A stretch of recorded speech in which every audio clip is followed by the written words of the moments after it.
Sad.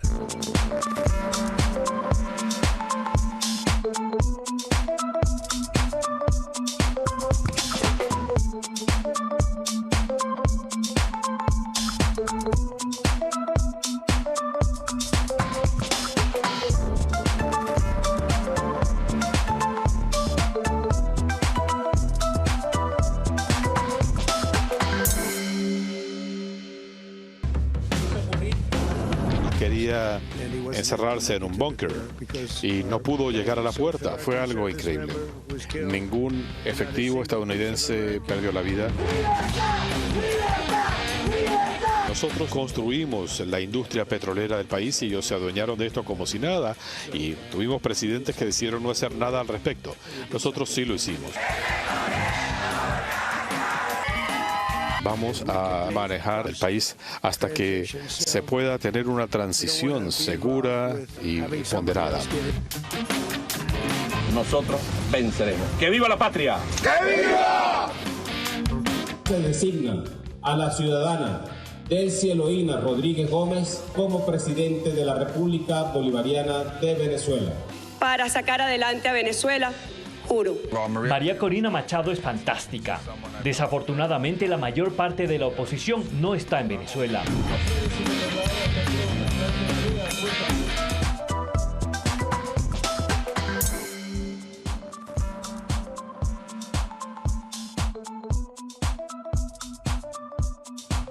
¿Qué tal? Muy buenas noches. Son las 9 en punto. Gracias por acompañarnos en este nuevo horario y en este nuevo año.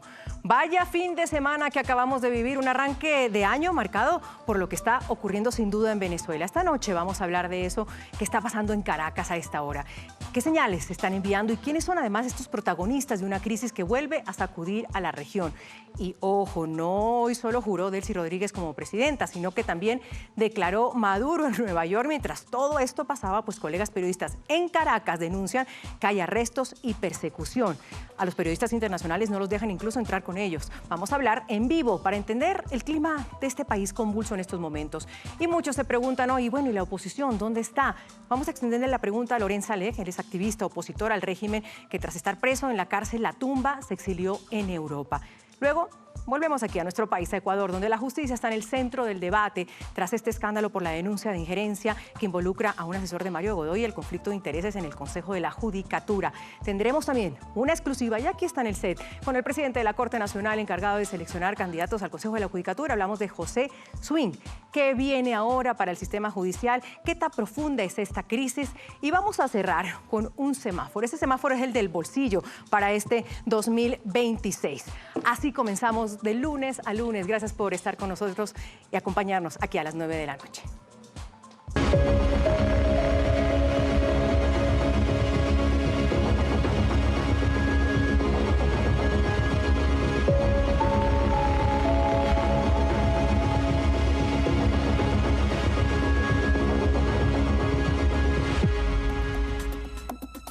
La pregunta que todos nos hacemos, ¿qué sigue en Venezuela? Ya está aquí la mesa lista. Feliz año a todos.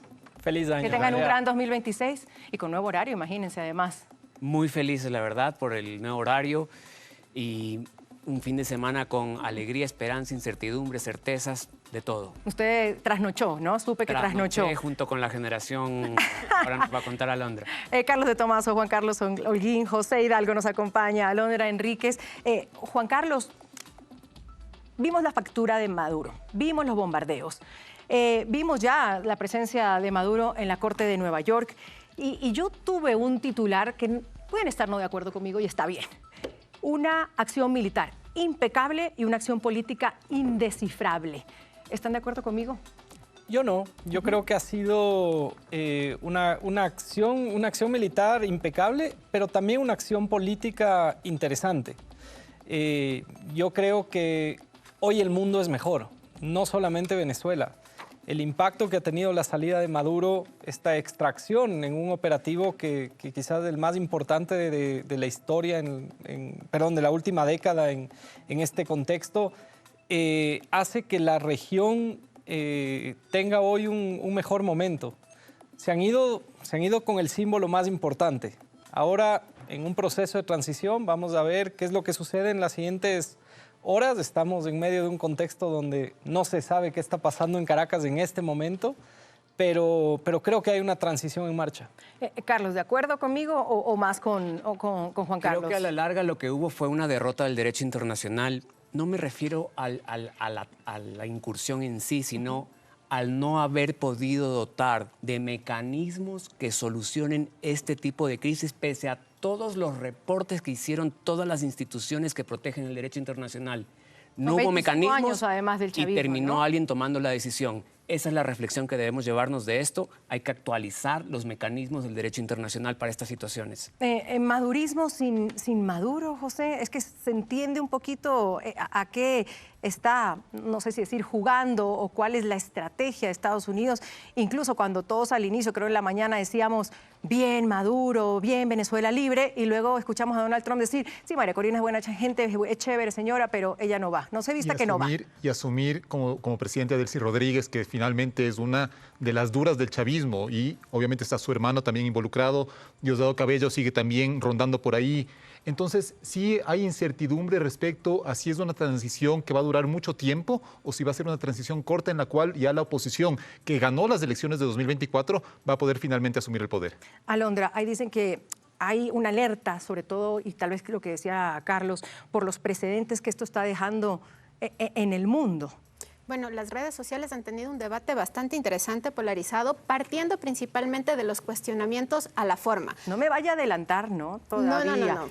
Simplemente en el debate que hemos detectado hay dos momentos importantes. Por un lado, la efervescencia de lo positivo, de la libertad que finalmente anhelaba el pueblo venezolano, pero por otro, una discusión importante frente a la legalidad, que es lo que Carlitos nos anticipaba.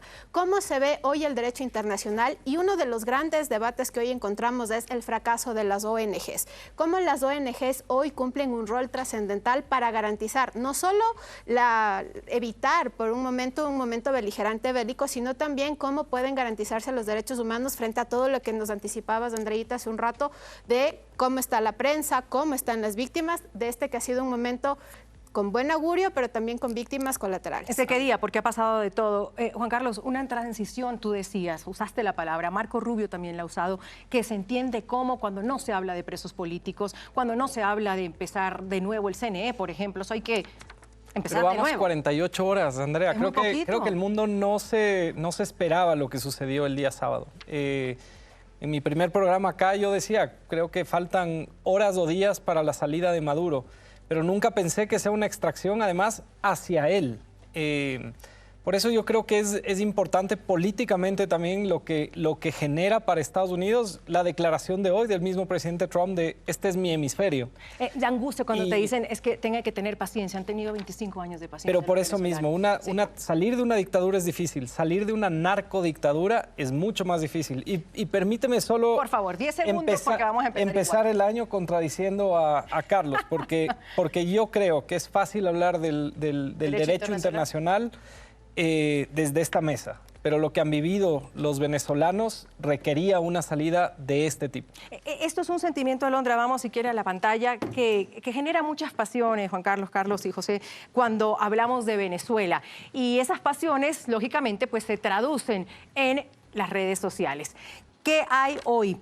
¿Cómo hablaron de esto que estaba pasando en Venezuela en esa madrugada, Alondra? Un dato importantísimo es que se convierte en el momento viral de inicios de enero. Alrededor de 1.1 millones de publicaciones fueron lo que se registraron. Y aquí ustedes están viendo un primer paneo. Alrededor del 67% del contenido en redes sociales fue positivo. Lo que conversábamos hace un minuto, la efervescencia de la libertad. Por eso vemos que por fin libres es uno de los conceptos, o son los conceptos más usados en distintas publicaciones. Vemos también un 25% de negativismo, donde ahí está precisamente algunas líneas y narrativas similares a lo que planteaba Carlitos, como por ejemplo es una invasión, Trump quiere el petróleo, incluso había incertidumbre, ¿será o no será verdad? La desinformación también marcó la agenda de las redes sociales. Y hay un meme, ¿verdad? O un meme no, una foto que fue realidad y que inundó las redes. ¿Cuál es, Alondra? Y ahí lo vamos a tener en pantalla sobre cuál fue el meme más viral entre muchos contenidos que se desataron en redes sociales. Ahí ustedes están viendo a la inteligencia artificial haciendo lo suyo, ¿no? El humor y el emoji, por ejemplo, ejemplo de Me Divierte fue utilizado en 104,000 publicaciones en las distintas redes sociales. La gente no solo lo tomó desde el emoji de me gusta, los me gusta se generaron alrededor de 451 millones en las distintas redes, pero la sátira estuvo presente. Edades, me llama la atención que decía Carlos de Tomaso que él se quedó con los jóvenes trasnochando. ¿Qué pasó con los jóvenes en esa madrugada? Aquí uno de los datos más importantes es que la población de menos de 18 años tuvo una participación del 27% en las distintas redes sociales. La población de 40 para arriba, alrededor de un 40%. Los más jóvenes se conectaron en tiempo real a través de los programas de streamer que estaban en ese momento en las distintas plataformas y siguieron minuto a minuto. Los picos de atención estuvieron desde la 1:20 de la mañana hasta las 4:40 de la mañana. Ahí estuvo la audiencia más joven de menos de 18 años. Y la población de más de 40 años se conectó desde las 7 de la mañana, donde había gran incertidumbre sobre la veracidad de esta información. Vamos a la mesa, Alondra, si le parece, porque bueno, ese es el análisis de cómo reaccionan las redes sociales. Hay unos memes que son fantásticos, pero quizás volvemos al debate y lo pongo aquí sobre la mesa. Producción me puede ayudar, porque en ese momento hubo reacciones. Está la reacción, por ejemplo, del gobierno colombiano, uruguayo, mexicano, válido para ese momento, con una perspectiva un poco de lo que hablaba Carlos de Tomaso, del derecho internacional. Tenemos la Unión Europea también, que habló, eso es interesante. La PAN, un poco más de derecha, sin duda alguna, una extrema derecha, con sus diferencias de América Latina, y el presidente Macron casi que exigiendo que sea María Corina la que tenía que hacer este traspaso. José, dejar a María Corina Machado de lado y oírlo de la boca de Trump, ¿qué reacciones pueden tener o que tuvieron? ¿Dónde está esa oposición hoy? Bueno, se ha hablado mucho de que Trump también estaba hablando a su base, ¿no es cierto? No tenía que hablar necesariamente siempre a los venezolanos, sino también a sus votantes. Por eso centró mucho su discurso en el tema petrolero, aunque se ha comentado mucho que el interés de Estados Unidos no estaría precisamente en lo petrolero, o no necesariamente solo en lo petrolero, sino también en los minerales que se necesitan para la industria de armas, para la industria electrónica, el cobalto, las tierras raras. Y creo que en ese contexto Trump, que es un tipo bastante transaccional, bastante pragmático, buscó la oportunidad de una negociación con una persona con un rabo de paja enorme, que seguramente es una persona que tiene, de momento, hilos con el poder real más afinados que los que puede tener María Corina. Pero eso creo que no significa que ella va a quedar afuera del contexto venezolano. En la época de Eisenhower hubo un secretario de Estado, Juan Carlos, que decía, nosotros no tenemos amigos, nosotros tenemos socios. ¿Se aplica hoy? O Churchill, que decía la diplomacia, al final un montón de intereses de cada país. Siempre, ¿se aplica hoy? Siempre, y hay que entender lo que ha sucedido con Venezuela desde la óptica de la política exterior del presidente Trump, que es America First. Pero eso no quita que toda transición tiene unas etapas y se está dando una transición en el hemisferio. Decía el politólogo Guillermo O'Donnell que hay siempre 3 fases. Una primera fase es la de la liberalización, que creo que es en la que estamos. Una segunda fase que en términos simples es el ir encontrando los mecanismos electorales para que la sociedad civil se fortalezca, los partidos se fortalezcan. Y una tercera fase que es la consolidación de esa democracia. Tú decías, Andrea, ¿cuánto puede tomar? Yo creo que va a tomar no menos de un año, pero sería un éxito llegar a un proceso democrático con esta disyuntiva de si se reconoce o no. Hoy el secretario de Estado, Marco Rubio, dijo que fueron ilegítimas las elecciones del año 2024. Claro, pero no reconocían a Maduro y hoy entonces entiendo, reconocen a Delcy. Yo primero, una pequeña réplica. Yo hago una crítica durísima al derecho internacional por no tener mecanismos, pese a las decenas de informes que tienen y que han generado las instituciones. Entonces, más bien es una crítica decir, no hay mecanismos ni tampoco hay mecanismos para la transición.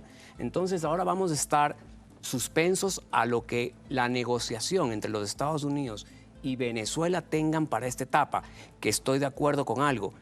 El costo político de esta etapa no la tiene que asumir la oposición, sino quienes estaban en el gobierno, y ellos son los que tienen que hacer esta preparación para la transición a la democracia. Ahora, no estamos siendo muy ingenuos también, Alondra, donde, insisto, dice Juan Carlos que hay una transición que puede ser de un año, algunos dicen 100 días porque hay que llamar a elecciones cómo, pero ¿se está priorizando realmente una transición democrática? Hemos escuchado en algún momento, quizás no a Marco Rubio, pero al presidente Trump hablar de democracia, o se está priorizando el tema del petróleo. Yo creo que conté 22 veces. Habló de petróleo el presidente Trump. Hay un dato importantísimo, es que, por ejemplo, desde la conversación en redes sociales, hoy existe una gran preocupación precisamente por las primeras expresiones tras la captura de Nicolás Maduro.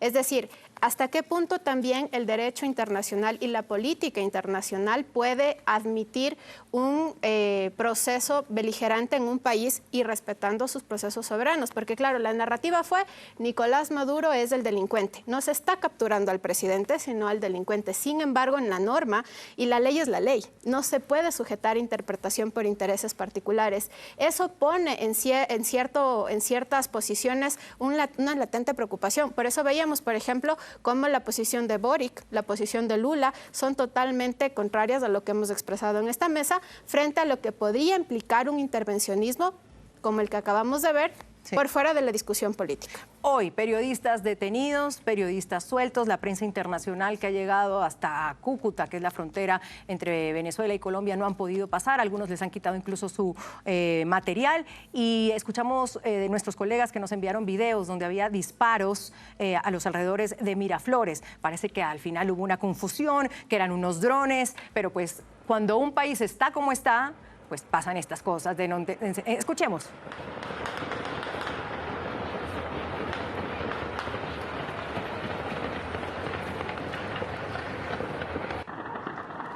Bueno, esto se vivió en Caracas más o menos a las 8:20 hora local, eran 7:20 hora local de Ecuador. De primera mano está con nosotros Alejandro Córdoba, él es periodista venezolano, está en Caracas. Me escribió unos minutos antes a decirme, Andrea, hay disparos en Miraflores. ¿Cómo es la situación, Alejandro? Y realmente agradezco muchísimo tu tiempo.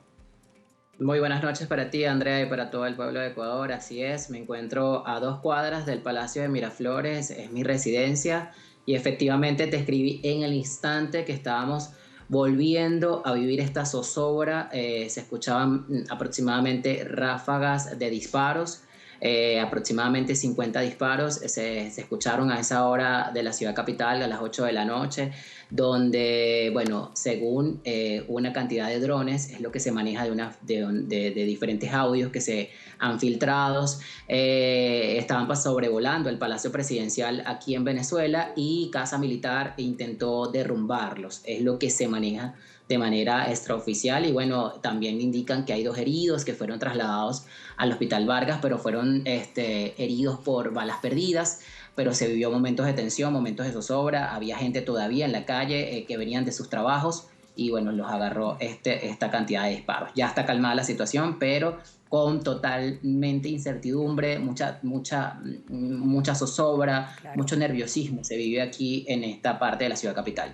Lo último que sabemos, yendo al tema de los periodistas, Alejandro, es que hasta este momento han sido liberados 12 de los 14 trabajadores de la prensa detenidos durante esta jornada. Uno de ellos sabemos que ya fue deportado y esperan la liberación de 2 compañeros que fueron detenidos también. ¿Qué se sabe de la cobertura periodística de hoy? Porque en alrededor del mediodía, periodistas que estaban en las inmediaciones de la Asamblea fueron detenidos. Totalmente, Andrea. Los periodistas estamos viviendo momentos de muchísimo nerviosismo porque al salir a hacer nuestro trabajo, al salir a hacer nuestra labor como periodista, recopilar la información correcta, veraz, para los medios internacionales, que muchos de nosotros hacemos esa cobertura especial para ustedes que están afuera, corremos el riesgo de ser detenidos aquí en Venezuela. Bueno, hoy, ya hace unos minutos, Andrea, ya el Sistema Nacional de Trabajadores para la Prensa en Venezuela acaban de informar de que todos los periodistas ya fueron liberados, a Dios gracias. Uno fue deportado. En este caso no están dejando pasar periodistas extranjeros y nosotros estamos muy resguardados con la información. Nos revisan los teléfonos en algunas localidades, algunos no son funcionarios policiales específicos, sino gente sin identificación te puede quitar el teléfono y te puede revisar. Ahí quiero entrar, Alejandro, por el tema de los motorizados bolivarianos que les llaman. Sé que ha estado y los has visto en la calle, están parando carros, encapuchados, que no es ni militares ni policías, son los círculos bolivarianos en la calle nuevamente en Caracas. Sí, muchísima, y es lamentable decirlo, muchísima tristeza porque al caminar por calles de Caracas, más sobre el centro de Caracas y el oeste de Caracas, están estos tipos de fuerzas bolivarianas que no están identificados con ningún cuerpo policial. Obviamente están en la potestad, por así decirlo, y abro comillas, de revisar las identificaciones y los teléfonos de los ciudadanos, y más si eres periodista. Hoy se vivió en la Plaza Altamira, un colega de aquí de Venezuela que estaba cubriendo para un canal, por cierto, de afuera, lo obligaron a borrar el material, no pudo hacer su trabajo, no pudo hacer su cobertura de lo que se está viviendo aquí en el país. Y también amigos, colegas, que yo no estuve en esa zona, pero sí corroboré la información, fueron revisados en la Cota 1000, que es una avenida muy principal para llegar y cruzar Caracas. Fueron revisados sus carros en plena autopista para poder llegar a lo que se ocurría en la Asamblea Nacional. Alejandro Córdoba, desde Caracas, desde las inmediaciones, además del Palacio Miraflores, que nos confirma que hubo estos disparos hace un par de horas, que todo ya está más tranquilo. Alejandro, gracias por tu tiempo y por favor cuídese. No, muchísimas gracias a ti, Andrea, y bueno, cualquier información les haremos llegar más contactos. Gracias, muy amable. Sí, por favor, aquí estoy pendiente de mi celular para que me escribas si pasa algo más. Ahora, la pregunta también puede ser, ¿qué ha cambiado hoy en Venezuela? Juan Carlos Holguín decía, sí, hoy el mundo es mejor, hoy no está Maduro, pero ¿quiénes quedaron? Bueno, les voy a mostrar esto que hemos hecho aquí en De Lunes a Lunes. ¿Quiénes quedaron en el poder y quiénes son? Delcy Rodríguez ha sido reconocida como nueva presidenta interina de Venezuela. Rodríguez era vicepresidenta desde el 2018, cuando dejó su cargo como presidenta de la Asamblea Nacional Constituyente. Antes ocupó otros altos cargos como ministra de Despacho de la Presidencia, ministra de Relaciones Exteriores, y aunque no tiene procesos legales en los Estados Unidos, sí está sancionada por el Departamento de Tesoro de los Estados Unidos y por la Unión Europea. Jorge Rodríguez, hermano de Delcy, hoy volvió a ser posesionado como presidente de la Asamblea. Es el segundo en la línea de sucesión.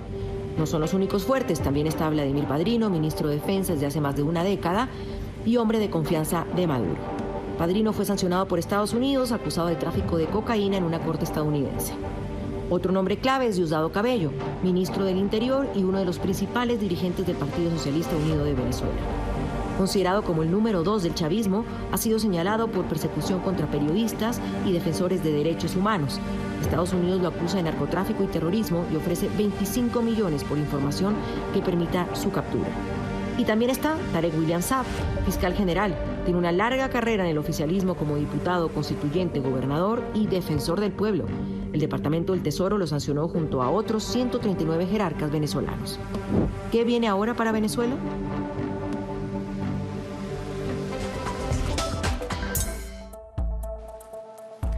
Que si no es la pregunta del millón, Juan Carlos, ¿qué viene ahora para Venezuela? Pues no tenemos ni la varita mágica, ni la bolita mágica, ni nada de eso, pero a ver si también no coincidimos o no coincidimos. El plan de Trump para Venezuela, dirigirlo desde Estados Unidos con Delcy a la cabeza. Punto, eso es. Ya está Marco Rubio, ya está Hegseth, hay dos más, incluso el vicepresidente J.D. Vance nombrado para que sean ellos cuatro los que dirijan Venezuela. Hay dos símbolos importantísimos de la Delcy hasta el viernes y Delcy a partir del día domingo. La Delcy que decía que a Maduro lo habían secuestrado. En inglés y que asumió inmediatamente la presidencia y que cambió en sus redes sociales automáticamente la descripción. Para mí esa ya es una rendición inmediata, al menos de ella. Yo creo que ella fue una de las cooperadoras para este proceso político y militar que hizo Estados Unidos. Y me parece que lo que vamos a tener en los siguientes días y semanas será una convulsión interna entre ellos. Y creo que eso es parte de la estrategia de debilitamiento en la transición. Carlos, pero hay más represión hoy, ya lo hemos visto de primera mano, no sabemos, y toda esa cúpula, y lo vimos incluso a Diosdado Cabello, que tiene el mismo indictment, imputación que tiene Nicolás Maduro, sentadito al lado de Delcy. ¿Qué ha cambiado hoy en Venezuela entonces? Yo pienso que hay un plan. Hay un plan que ha sido ya negociado. Delcy es la única que no está en las acusaciones en la Corte de Nueva York. El hermano tampoco. El hermano tampoco. Delcy Trump anunció que han tenido unas larguísimas conversaciones. Entonces yo pienso que hay un plan de transición súper observado por Estados Unidos que a mí me parece lógico. Yo pregunto, ¿qué podría hacer alguien de la oposición hoy en día como presidente de Venezuela con todo el aparato chavista todavía? Pero ni siquiera tenerlos en cuenta, Carlos. Sacarlos de pataditas de esa manera. Han pasado, como decía Juan Carlos, han pasado muy pocos días. Están en negociaciones y en las negociaciones tienes que saber jugar las cartas. Va a llegar el momento que yo creo que van a ser tomados en cuenta. Alondra. Yo creo que definitivamente sobre las horas lo que ha quedado es también un debate interesante sobre las contradicciones en la política del narcotráfico de Donald Trump. Si comparamos, por ejemplo, el caso de Orlando Hernández de Honduras versus lo que acaba de pasar con Nicolás Maduro, hay una gran incongruencia frente a los hechos. Y eso definitivamente coincide con la lectura que nos acaba de dar lastimosamente Alejandro, de que a la interna hoy hay también un conflicto. La ciudadanía y el pueblo venezolano no tiene certeza de cuál será la hoja de ruta tras la intervención que hubo desde el gobierno norteamericano, y eso, lejos de generar un espacio de alegría, porque la alegría y la efervescencia duran poco, genera mayor preocupación. ¿Queremos creer, José, que hay un plan entonces? Sí, queremos creer, pero este proceso, este periodo de incertidumbre también tiene consecuencias económicas en una economía ya devastada. Hay que recordar que antes del chavismo la economía venezolana era 3 veces mayor que la ecuatoriana, ahora es más pequeña que la ecuatoriana. Antes del chavismo se producían 3 millones de barriles diarios, bueno, con Chávez se mantuvo durante un tiempo, se llegó a producir menos de medio millón de barriles y ahora están más o menos en 1 millón. Entonces estamos hablando de una economía que se está empezando a recuperar, pero después de haber perdido el 80% de su producción. Es decir, una economía que valía 100, llegó a valer 20 y ahora está creciendo poco a poco, y este proceso, este periodo de incertidumbre, obviamente también va a frenar cualquier inversión posible en ese país. Aquí en De Lunes a Lunes estamos de todos los lados de la noticia. Estuvimos en Caracas, me voy hasta Madrid, donde está una gran mayoría, además de asilados, de personajes políticos que tuvieron que salir hace muchos años. Está conmigo Loren Saleh, activista, opositor. Estuvo 4 años, si no me equivoco, Loren, preso en La Tumba. Gracias por acompañarnos. Gracias a ti por la invitación y la oportunidad de hablar un poco sobre Venezuela. Y bueno, hablemos, no sé si estabas escuchando un poco también la mesa, aquí dicen que tiene que haber un plan. También ustedes como oposición, me imagino que quieren que haya un plan. ¿Creen que hay un plan? Bueno, es complicado porque los venezolanos tenemos nuestros propios intereses como una población secuestrada por una estructura criminal. La administración de Trump tiene también sus propios intereses, y nuestros vecinos en América Latina tienen sus intereses, y en medio de tantos intereses cada quien intenta dar un plan. Los venezolanos, o sea, nosotros digamos que plan como tal, yo creo que es difícil y hay que ser franco tenerlo. Lo que sí hay es un deseo y una voluntad. Una voluntad que además ha sido bastante legitimada en un proceso de elecciones internas y luego en unas elecciones contra todas las condiciones. Entonces, si algo hay en Venezuela con legitimidad, es Edmundo González, que fue electo, y María Corina como líder de oposición. Te puede gustar más, te puede gustar menos, pero hay un liderazgo que ha sido legitimado, como ningún otro liderazgo hoy en Venezuela. Y ante que eso obedece a una ruta, y la ruta es poder lograr una transición donde haya un sistema democrático. Ahora bien, la verdad es que aquí hay un juego donde está el gobierno de los Estados Unidos, que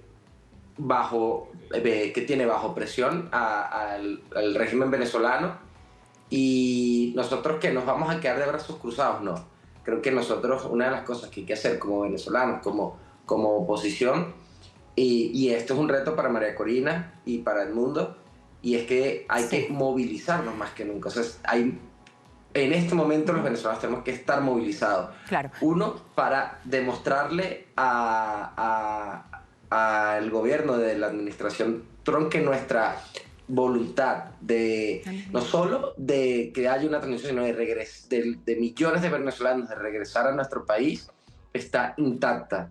Más que nunca. Loren, te digo entonces, quizás decepcionados, porque tú dices que lo legítimo es Edmundo González. Entonces, ¿hay decepción de que ni siquiera lo hayan tomado en cuenta para una posible transición? ¿Están decepcionados? ¿Tú estás decepcionado? Yo no, primero porque yo no es que he sido un entusiasta de la administración de Trump. Tengo, como defensor de derechos humanos, obviamente he tenido críticas a su administración, pero dentro de todo, cuando escuchas a Marcos Rubio explicando, es que él está diciendo algo que es muy lógico, o sea, y lo comentaron ahorita en el programa, o sea, hay una estructura de criminal que tiene secuestrado al Estado que está ahí, ahí.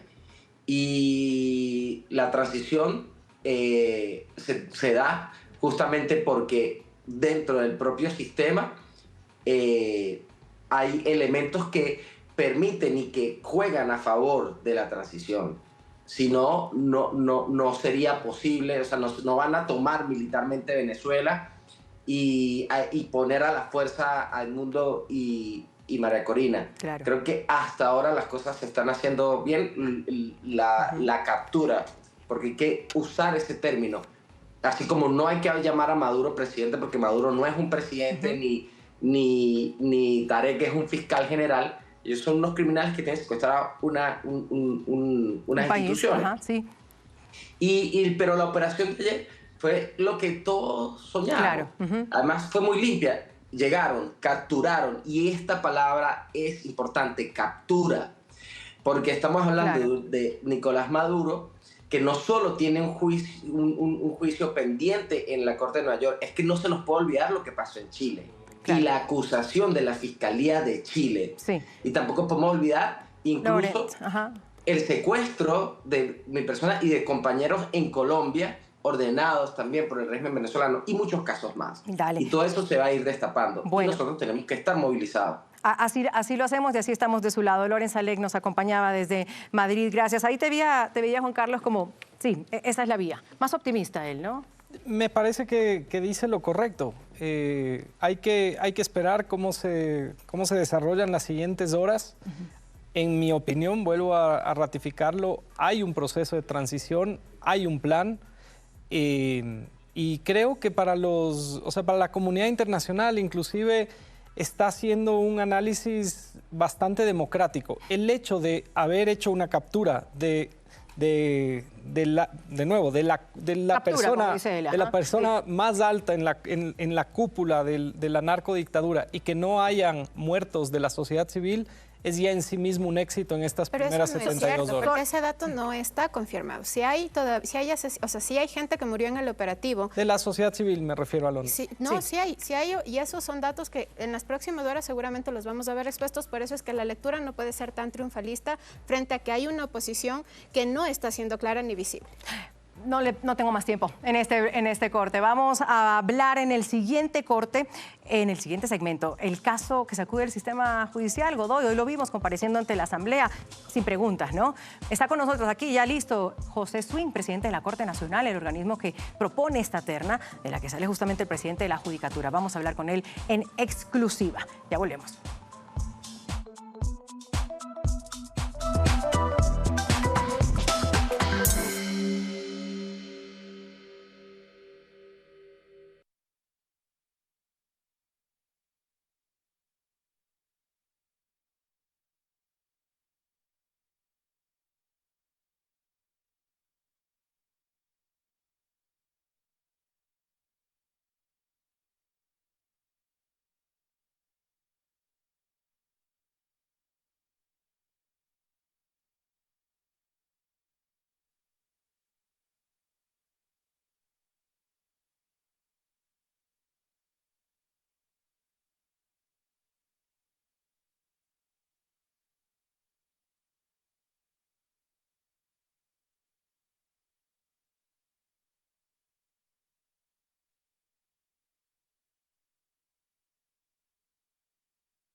Con este tema de la justicia cerramos el año aquí en el programa. El 22 de diciembre aparecieron estos audios. Hoy, 5 de enero, fue la comparecencia del presidente de la Judicatura, Mario Godoy, sin preguntas al presidente del Consejo de la Judicatura, lo cual pues ha llamado la atención.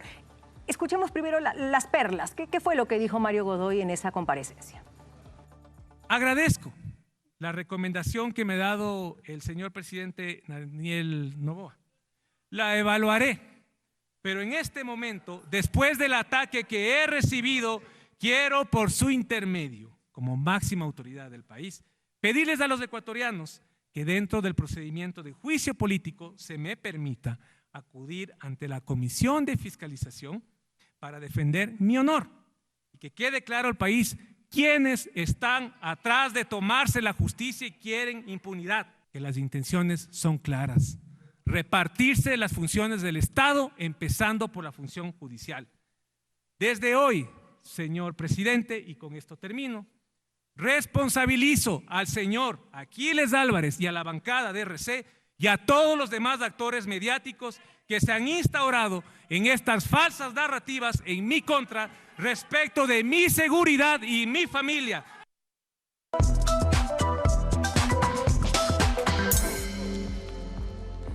Bueno, en esta mesa van a ver una nueva cara. Ya vuelve José, pero está con nosotros Pablo Encalada. Pablo, bienvenido, gracias por acompañarnos. Bienvenido a esta mesa. Hola Andrea, buenas noches con todos. Lo nombró usted, ¿no? El señor Godoy. ¿Algo para decir?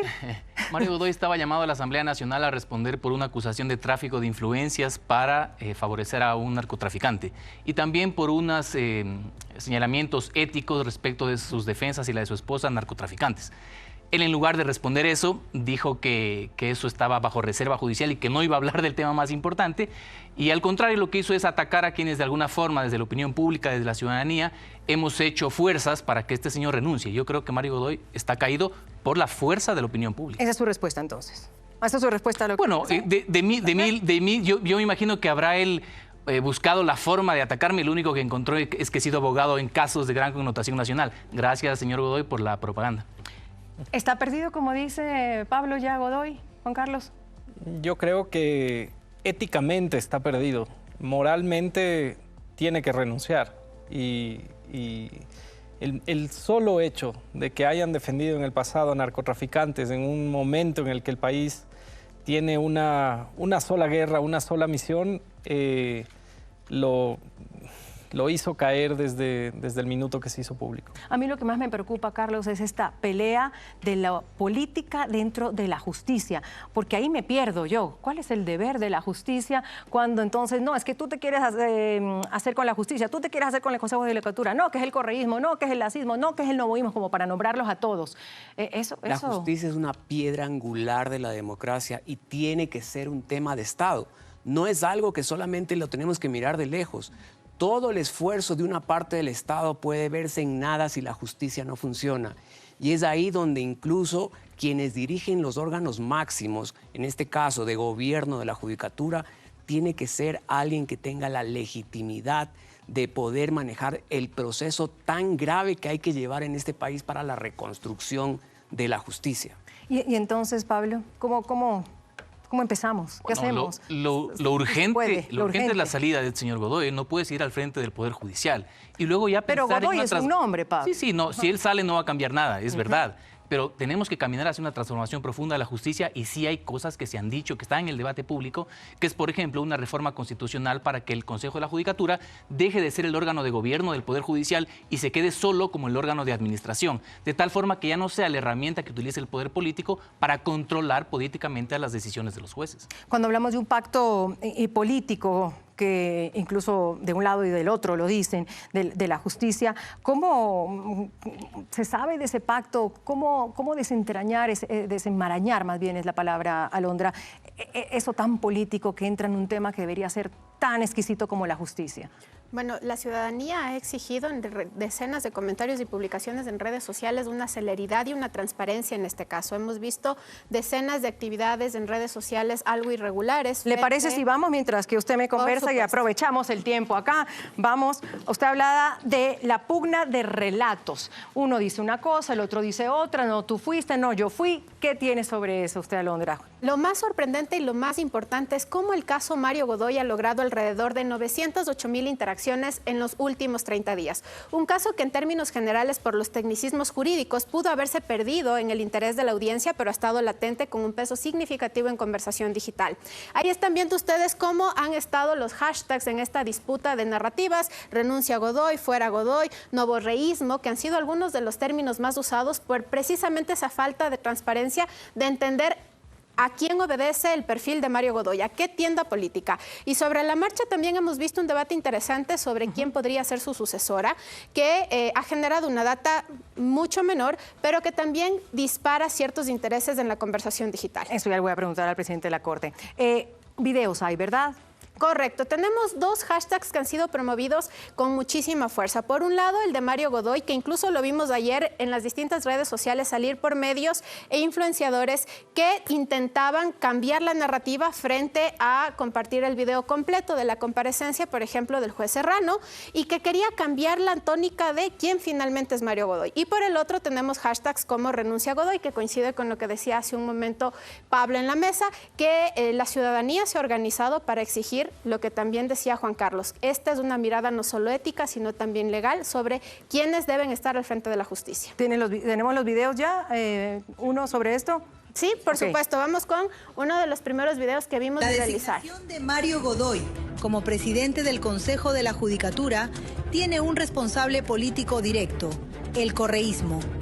No se trató de una casualidad ni de decisiones aisladas, sino de una estrategia deliberada y sostenida para capturar el sistema de justicia, ponerlo al servicio de sus intereses y garantizar protección a estructuras vinculadas al poder político y al narcotráfico.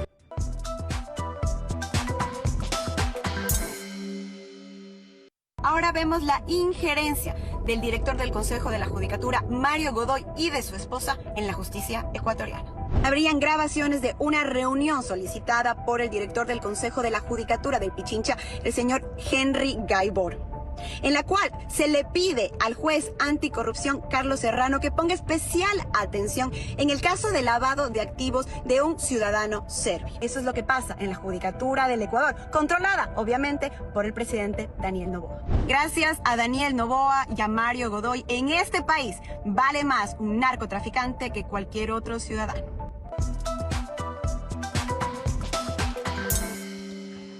Rápidamente, para poner en contexto a nuestros televidentes, ¿esos videos son?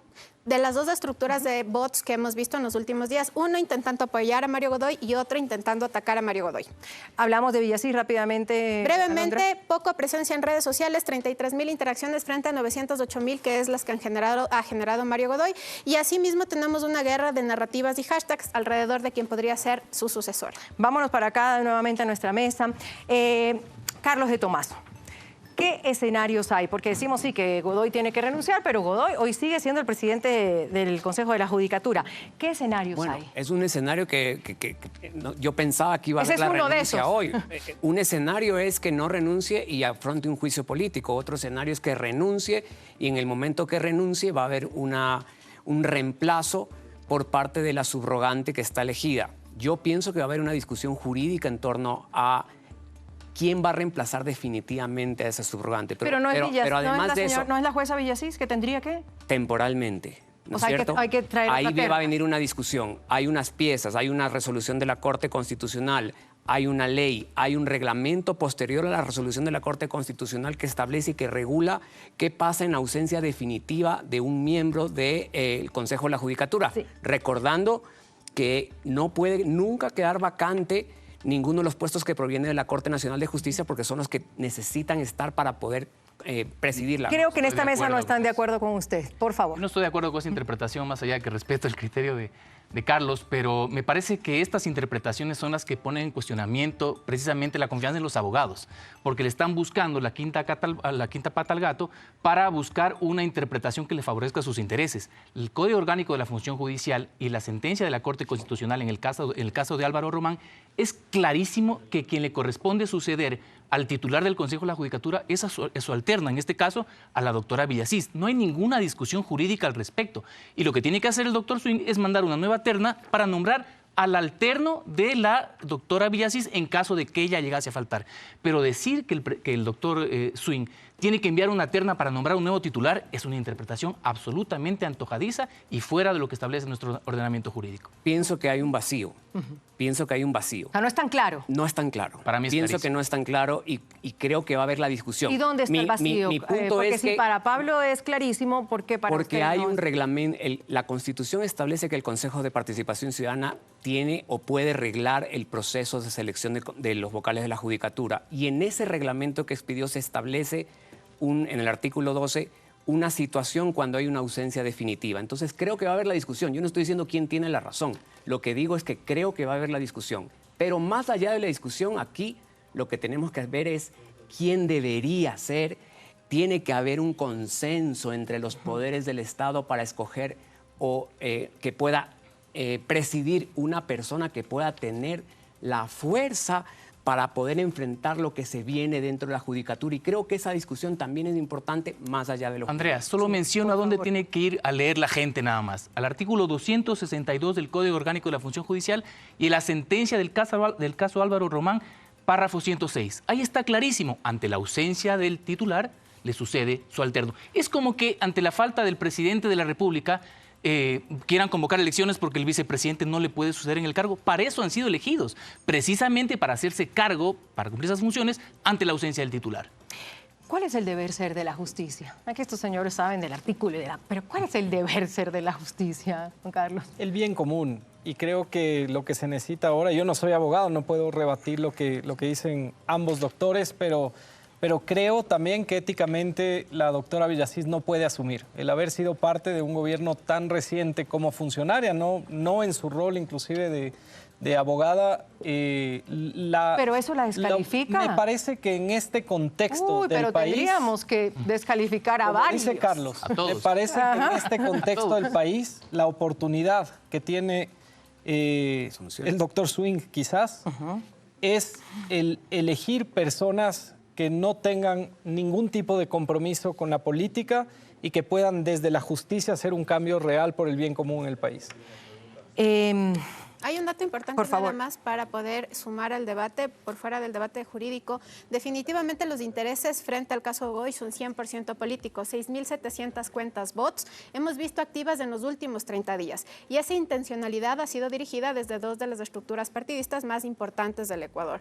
Los unos con un interés y los otros con otro. Prueba de eso es que incluso tenemos que, por ejemplo, Liga Azul y Godoy fue uno de los hashtags que se intentó posicionar en oposición a Mario Godoy precisamente, y del otro lado teníamos con mucha fuerza el término novorreísmo, que hacía alusión precisamente a un pacto y a una tranza que deja en tela de duda la legitimidad de la justicia. ¿Algo les llamó de la comparecencia de hoy, de Godoy? ¿Le llamó algo la atención? Es que no dijo nada. Aparte de sus nombres, ¿no? Claro. Es que no dijo nada. ¿No? Evadió responder a los temas importantes. Me quedaba en el aire el tema de los audios, además, ¿no? Pero además a mí hay un símbolo que lo sacó el noticiero de Teleamazonas hace pocos minutos que me parece importantísimo, que el presidente de la Asamblea no haya querido saludarlo. Y creo que ese es un gran símbolo de lo que está pasando entre los poderes del Estado. A mí lo que me deja es la gran necesidad de mínimos acuerdos, y este es uno de los temas que tiene que tener un mínimo acuerdo de todo el país, de toda la estructura del Estado, porque la justicia civil es clave, por supuesto, y la academia y la sociedad civil. Listo para saber quién es Mario Godoy, cómo llega, cómo se elige. También está con nosotros otro Mario, pero no es Mario Godoy, es Mario Alexis González de Primicias, que nos acompaña aquí. Mario Alexis, gracias, un gusto tenerte. Han sido semanas bastante convulsas las que han ocurrido alrededor de la justicia. Sin embargo, hay antecedentes que se han ido olvidando. Por ejemplo, que cuando Mario Godoy llegó a la judicatura salió de Petroecuador, siendo procurador ya en el gobierno de Daniel Noboa. Inicialmente, en esa terna propuesta por la Corte Nacional de Justicia había estado Hugo Landívar, quien era directivo también de ADN, la organización política del presidente Noboa. Tras ese escándalo fue descalificado Landívar y ahí es cuando el doctor José Swing, el presidente de la Corte Nacional de Justicia, decide incluir en esa terna finalmente a Mario Godoy, quien meses después es electo o designado por el Consejo de Participación Ciudadana y Control Social. Sigamos con esa línea de tiempo, 2025 estamos ahí, Godoy es designado presidente del Consejo de la Judicatura, pero aquí viene la clave también, Godoy llega con votos para algunos del correísmo, o se dice que del correísmo, y además con apuro del gobierno. Así es, ocurrió algo raro en el Consejo de Participación Ciudadana. Había sido electa Dunia Martínez para presidir el Consejo de la Judicatura en la primera elección en el julio de 2024. Sin embargo, en 48 horas, la Liga Azul, identificada plenamente con el correísmo, logró forzar una nueva votación y terminaron eligiendo a Mario Godoy con los votos de quienes son identificados como parte del correísmo, como Augusto Verduga, Johanna Verdesoto, Yadira Saltos y Nicole Bonifaz. En ese momento se opusieron a esa votación de elección de Godoy Andrés Fantoni y Michelle Calvache, más identificados con las tesis del gobierno, y se abstuvo quien era consejero en ese momento, Juan Esteban Guarderas. ¿Podríamos decir que el correísmo pone los votos y el gobierno metió presión, dicen algunos? Sí, y lo ha aceptado el hoy asambleísta Andrés Castillo, que él fue quien llamó al secretario de la Asamblea en ese momento. Dice que para tratar de coordinar la posesión de Godoy, el secretario dice que fue para presionarlo. El entorno de Godoy, hábleme un poquito de eso. Bueno, el entorno de Godoy, el primer nombre que surge es el de Henry Gaibor, quien fue su director en la Judicatura en Pichincha y a quien se le atribuye las presiones al juez José Serrano. Y se suman otros nombres con quienes Godoy armó su círculo íntimo dentro de la Judicatura. Dolores Ventimilla, su esposa, quien hoy dirige la firma que fundaron juntos hace varios años. Jorge Carrillo, otro socio de esa firma jurídica privada, que hoy es asesor en el Consejo de la Judicatura. Y José Carlos García, quien tomó su lugar en Petroecuador cuando él se fue al Consejo de la Judicatura. Finalmente, Cristian Rosero, quien es el socio actualmente de Dolores Ventimilla y quienes juntos estuvieron en la defensa del serbio Yesdimir Serdán en la fase preprocesal del caso por lavado de activos. Creo que nos queda clarísimo. Mario Alexis González de Primicias nos acompañó. Gracias. Yo sigo por acá porque más allá de esa pugna de que si fueron unos, que el voto de otros, que sí, que no... la reacción del juez Carlos Serrano, por el que empieza todo esto, es el que me llama mucho la atención. Creo que nuestra producción tiene el tuit que salió hace unas pocas horas, donde él dice, pues bueno, si el presidente del Consejo de la Judicatura va, se para en la comparecencia ante el Congreso y resulta es echando arena o echando lodo, ¿dónde queda la seguridad y dónde queda el tema de los jueces para sentirse protegidos, Pablo? Es un pésimo mensaje a los jueces, principalmente, esta falta de apoyo por parte del Poder Judicial. Al contrario, él ha tenido la valentía de salir a denunciar y lo han abandonado. Ahora que usted lo va a entrevistar al doctor Swing, a mí me gustaría que le pregunte, bueno, ¿qué opina de esto? Si respalda las acciones del doctor Godoy o nos pide disculpas al país por haberlo emocionado para presidir. Yo creo que nos debe una explicación en ese sentido. Y yo creo que el juez Serrano es un ejemplo para todos los jueces y ojalá, yo auguro que él tendrá una revancha y probablemente en el futuro tenga que asumir cargos más importantes que los que ahora ha tenido. Hoy la pasa amargo porque está fugado, digamos, no fugado, perdón el término, está exiliado, ¿no es cierto?, del país. Corrijamos el término. Digamos, tuvo que salir del país. Fugado en el sentido de que lo persiguen, ¿no es cierto? A eso me refiero. Él está sufriendo por su seguridad y ha tenido que autoexiliarse porque realmente estaba en peligro su vida. Creo que uno de los grandes temas que hay que tratar es el de la seguridad. De fiscales, de jueces, de qué medidas de protección. Es uno de los grandes temas que tiene que ser en este año agenda. Pero eso es clarísimo el señor Godoy de decir que eso no le compete a la justicia. Pero es que ahí viene la coordinación entre entidades del Estado. Pues yo el digo Estado lo que dijo no el es por señor pedazos, Godoy. el Estado tiene que ser uno solo y tienen que coordinar. De hecho, en la Constitución está la obligación de coordinar entre las funciones del Estado y esa es una de las cosas que hay que coordinar. Decíamos, Juan Carlos Holguín, el día 22 de diciembre, que fue el programa, yo les decía, perdimos la justicia. Hoy no sé si le vuelvo a preguntar lo mismo, pero ¿en dónde estamos? ¿Parados igual? Después de una década tan nefasta para el país, también estamos en transición. Y por eso, si no corregimos ahora lo que está pasando en la justicia, no podremos tener país en los siguientes años. La justicia es un pilar fundamental de este país. ¿Qué se dice de la justicia en redes rápidamente? Además de estas narrativas, es como a la gente es un tema que realmente le interesa. Hablamos de seguridad, hablamos de economía. La justicia está en ese top 3. Definitivamente, y justo iba a anticipar un buen augurio frente a lo que sucedió el 22 en este programa, cuando Felipe Rodríguez llamaba a la sociedad civil a que denunciara, pero que además estuviera pendiente del caso, de lo que hoy hemos visto, la comparecencia de Mario Godoy y finalmente los siguientes pasos. Y en redes sociales sí se registra, por ejemplo, no solo relatos similares a los del juez Serrano, sino también otras instancias de mayor riesgo, y es un momento donde no solo se puede quedar en la denuncia per se digital, sino también en la exposición mediática de que la justicia tiene que cambiar. Tenemos muchas preguntas para el presidente de la Corte Nacional de Justicia, José Swing, que nos acompaña. Ha sido muy amable en venir y en tenernos la paciencia. Presidente, ¿cómo está? Buenas noches. Gracias, un gusto tenerlo. Quizás recojo ese debate que usted escuchó de qué es lo que toca, cuáles son los escenarios. Yo sé que Godoy no ha renunciado, pero bueno, hay una presión para hacerlo. En caso de, ¿manda la Corte una terna o tiene que asumir la jueza Villasís? A ver, yo creo que es necesario partir de lo siguiente. Yo creo que el problema no es de nombres, sino de un tema estructural.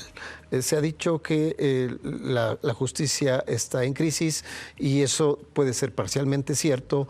El detonante de los últimos problemas vinculados con la administración de justicia es la denuncia del juez Serrano en contra del presidente Godoy.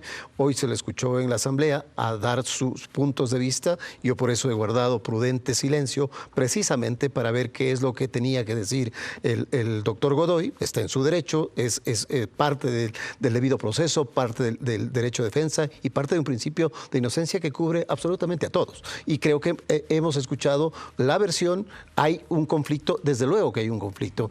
Yo como presidente de la Corte, lo que debo y siempre voy a rescatar y defender es la independencia y la autonomía de los jueces. ¿Usted conocía de los antecedentes o esos conflictos del señor Godoy?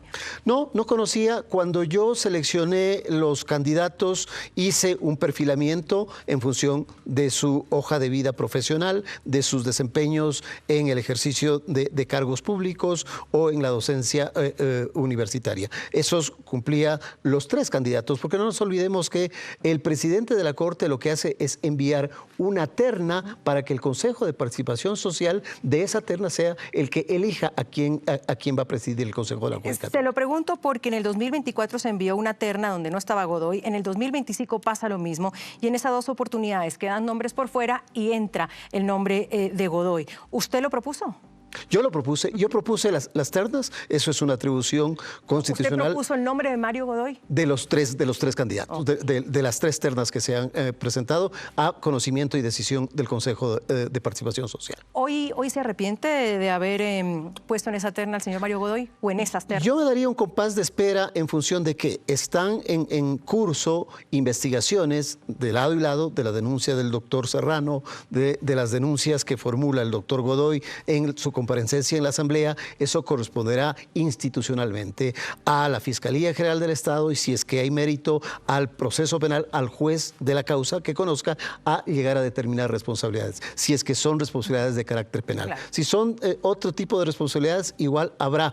El doctor Godoy ha pedido que sea considerado en su comparecencia a la Asamblea que se le permita defenderse en el juicio político. Ese es el rol de la Asamblea, ese es su juez natural. Van a poder ventilarse tanto las acusaciones que se formulen por parte de los asambleístas que asuman el juicio político, como del acusado, en este caso que sería el presidente Godoy. Claro, eso todas las instancias que deben pasar. Así es. Pero le vuelvo a preguntar en lo personal, cuando ha visto todo esto, dice, ¿por qué ternamos a Mario Godoy? ¿No había nadie más? ¿No se arrepiente de haberlo puesto?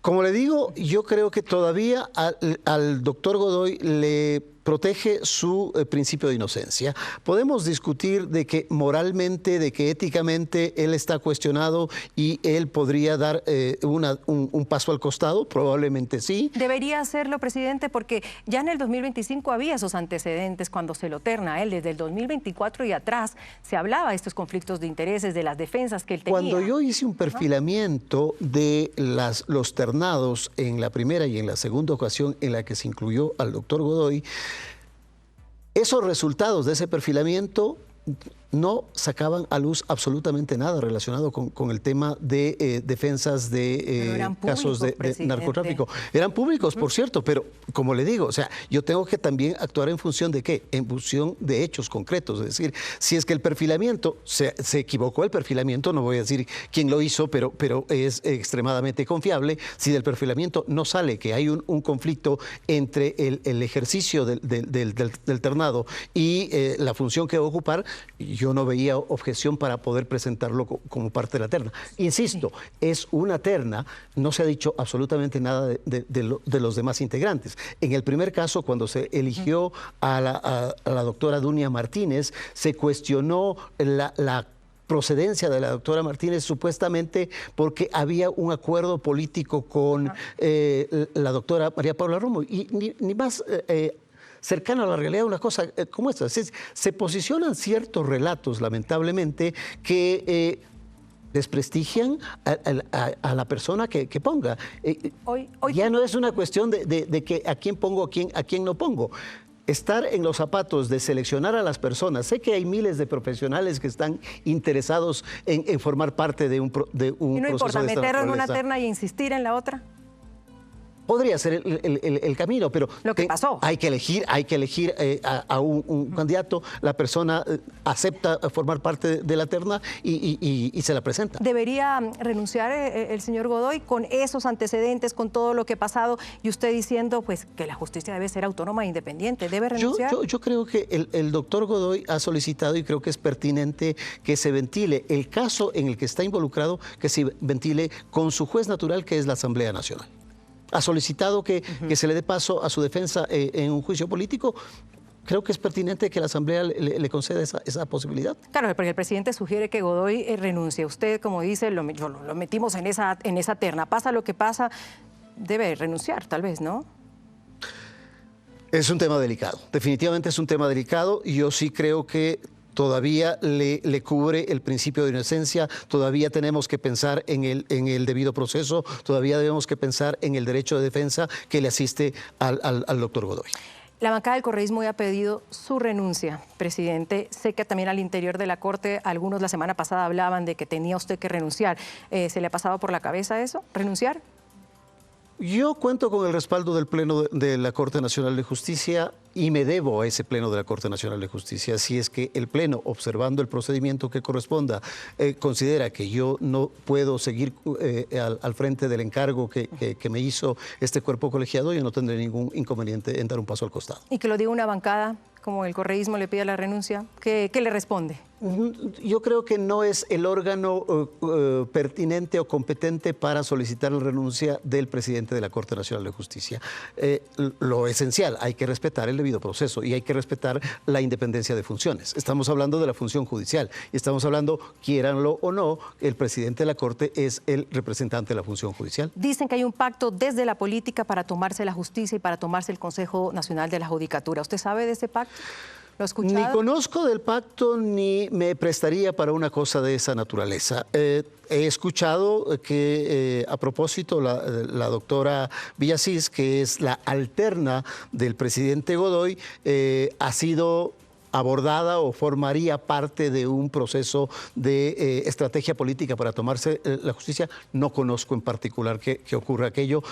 Yo también soy el responsable de haber enviado en esa terna a la doctora Villasís, como lo fui responsable de los otros integrantes, del doctor Marco Rodríguez, del doctor Juan Carlos Benalcázar, que no fueron seleccionados, o el otro presentó la renuncia antes de que el Consejo de la Judicatura concluya con el proceso.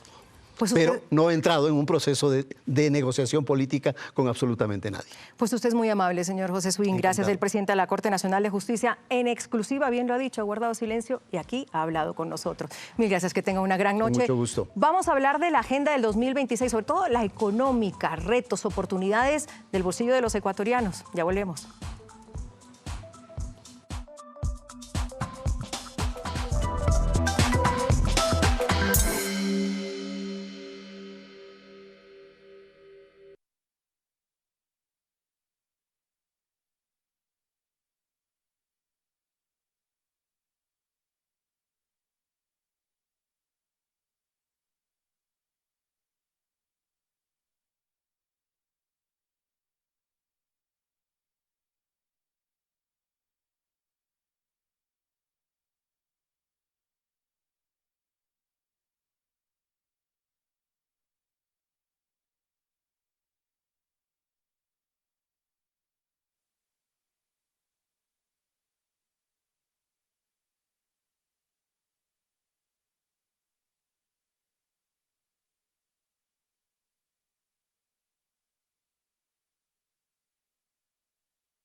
Ecuador tuviera una lista corta para este año, ¿qué debería ir primero? ¿Economía, justicia, política o sociedad? Salimos a la calle a preguntarle a la gente qué espera y qué ya no está dispuesta a esperar más.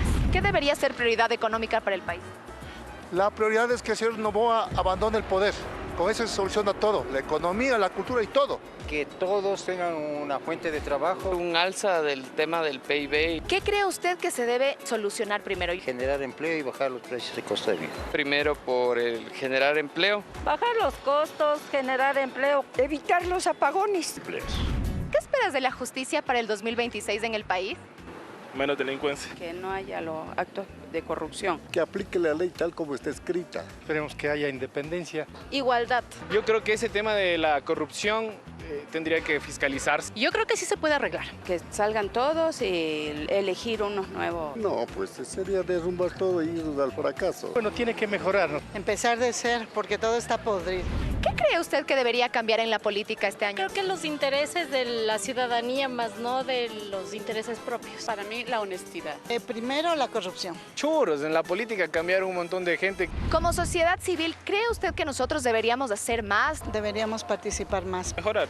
Más que todo, participar más. La sociedad tiene que cambiar. La gente tiene claro qué quiere y qué ya no tolera. La pregunta no es si hay prioridades, sino si alguien este año va a hacerse cargo de ellas.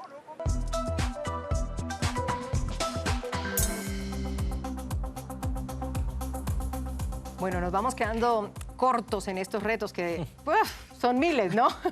Es que no sabríamos por dónde empezar, pero vamos a hablar de lo que le interesa también a la gente, Carlos y Mesa. Antes, gracias a Pablo Encalada, ya no está, ahora está José Hidalgo nuevamente. Pablo Encalada, gracias por habernos acompañado.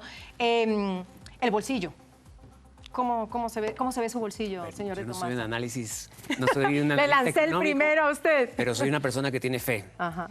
Creo que los esfuerzos hechos el año pasado para reducir el riesgo país, los esfuerzos hechos el año pasado para mejorar varios de los índices económicos me hacen pensar y me hacen tener fe de que el año debería ser positivo en crecimiento, pese a que es un año durísimo, que lo comentábamos en la reunión previa, pero yo soy una persona que siempre pues amanece y empieza el año con fe y espero que los índices en el camino vayan mejorando, que la llegada de nuevo crédito con la baja del riesgo país pueda ayudar a manejar la economía de este año. Y con José ya voy porque vamos a tener el semáforo con él. Juan Carlos, lo que se ha dicho, bueno, el gobierno de Noboa ha estabilizado la economía, ¿nos ha puesto como un poquito más estables? Coincido, ¿sí? Y coincido con lo que dice Carlos. Además, soy muy optimista de lo que puede pasar este año en el Ecuador. Algo que dijo una señora en el video me pone a pensar, que no hayan apagones. Y creo que ese es un punto clave para la gestión del gobierno nacional en este año. Juan Carlos, Yo no, pero escuchándole a la señora, me parece que eso es lo que está esperando la gente. Empleo, estabilidad y cosas tan simples como que no hayan apagones. Y que llueva entonces. Que llueva. Que si esperamos en las lluvias en este momento sería un fracaso de la gestión. Y que llueva, que se haga el milagro. José tiene datos, vamos a hacer el semáforo económico en esta ocasión. Se estrena, José, aquí en nuestra pantalla. Nuevamente, ¿qué tal? Empecemos por lo verde. Vamos a ser optimistas en este 2026. Decía Carlos de Tomaso que él tiene fe. Ayúdenos con la fe. Sí, hay elementos para tener fe y pensar que la economía puede repuntar.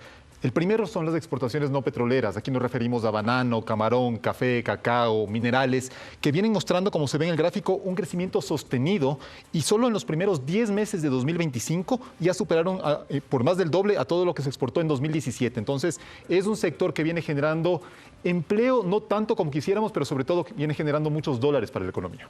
Hay más liquidez. Exactamente. Esas exportaciones, junto con otros factores como las remesas, algunos créditos que ha recibido el gobierno, han permitido que llegue mucha liquidez a la economía y eso se refleja en un crecimiento importante de los depósitos, tanto en bancos como en cooperativas. Eso es con corte a noviembre y eso permitiría, por ejemplo, a la gente tener un acceso más fácil, obviamente cuidando la calidad de la cartera, a créditos no solo a las personas, sino también a las empresas. Del verde al amarillo toca. Ahora vamos más al revés, pero del verde al amarillo, el amarillo igual nos da esperanza, ¿verdad? Sí, pero es un tema que se mencionó mucho en el video que me parece importante preocupante porque la gente quiere tener más empleo y lamentablemente las cifras todavía muestran cierto estancamiento. El empleo adecuado está todavía por debajo de los niveles prepandemia y la informalidad que se mide sobre el total de trabajadores está por encima del 50%. Entonces se ve que el crecimiento económico de 2025 no ha sido suficiente para generar un repunte en los indicadores laborales. El del 2026 no se ve tan bien. No, en 2026 justamente creceríamos menos, la economía ecuatoriana crecería menos que el año pasado, que estuvo influenciado también por el rebote después de la caída en 2024. El Banco Central cree que el año pasado crecimos casi 4% y pronostica que este año vamos a crecer 2%. El Fondo Monetario coincide más o menos con estas previsiones y por lo tanto esta demanda de empleo de la gente podría verse truncada con un crecimiento más bajo. Lastimosamente tenemos que hablar del rojo. ¿Cuál es el rojo? Un problema estructural que tiene la economía ecuatoriana desde hace muchos años, que se ha venido solucionando, que el gobierno ha tomado medidas importantes, pero que sigue siendo un desafío enorme. El déficit fiscal, nosotros en Cordes estimamos que el año pasado cerró alrededor de 5.000 millones y este año podría estar alrededor de la misma cifra, porque si bien se eliminó el subsidio al diésel, que es un factor positivo para las cuentas fiscales, tenemos un precio del petróleo bajo, crecimiento del gasto y por lo tanto el déficit podría ser similar y eso a la gente le significa o una posibilidad de nuevas medidas de ajuste o que hacia el cierre del año se acumulen otra vez atrasos con proveedores del Estado. ¿Nos quedamos con este rojo entonces? Bueno, con una visión un poco más optimista, lo mencionaba Carlos, finalmente cubrir este déficit puede ser más fácil con un riesgo país más bajo. Con que empezamos en verde, entonces vuelvo a la mesa más esperanzado. Me he quedado con la palabra del señor de Tomaso, con fe. No me fue tan mal. No, vio, estuvieron todos con fe al final. Y si hablamos de fe, hablemos de acciones reales. Eso, ahí exacto, voy. Por favor. Creo que yo soy un convencido, por ejemplo, que la construcción es una generadora de movimiento de la economía, de movimiento del empleo. Creo que el fomentar, por ejemplo, construcción de viviendas de interés social, que además estás cumpliendo uno de los objetivos, que es generar vivienda para la gente, generar crédito. Creo que desde la Asamblea puede salir unas iniciativas para esto, para mover la economía a través de la construcción. Por supuesto, seguir buscando inversión privada. Tenemos que seguir en ese camino para tratar de al menos mejorar la comparación que tenemos con Colombia y Perú. Me queda un minuto, una frase para cerrar una frase, un titular. Año de obra pública en el Ecuador. Ah, interesante. Alondra. Pesimismo, realmente el tema económico va y depende muchísimo sobre la lectura también de ciertos factores. Creo que la ciudadanía estará expectante de tener buenos resultados y que no quede solo en un discurso. Y año de buscar la inversión que tanta falta nos hace para crecer de manera sostenida. ¿Primicia tiene alguien para empezar el año o ha pasado tanto que no podemos adentrarnos a? Ha pasado tanto que ya creo que esta semana nos llenamos de noticias, pero también de esperanza por Venezuela. Bueno, Peter Hegseth, el vicepresidente J.D. Vance y Marco Rubio encargados de esto, es lo último que ha salido. Señores, gracias. Carlos, Juan Carlos, Alondra, José, un gusto. Gracias. A ustedes, gracias por seguirnos en este nuevo horario. Gran inicio de año y nos vemos el próximo lunes. Buenas noches.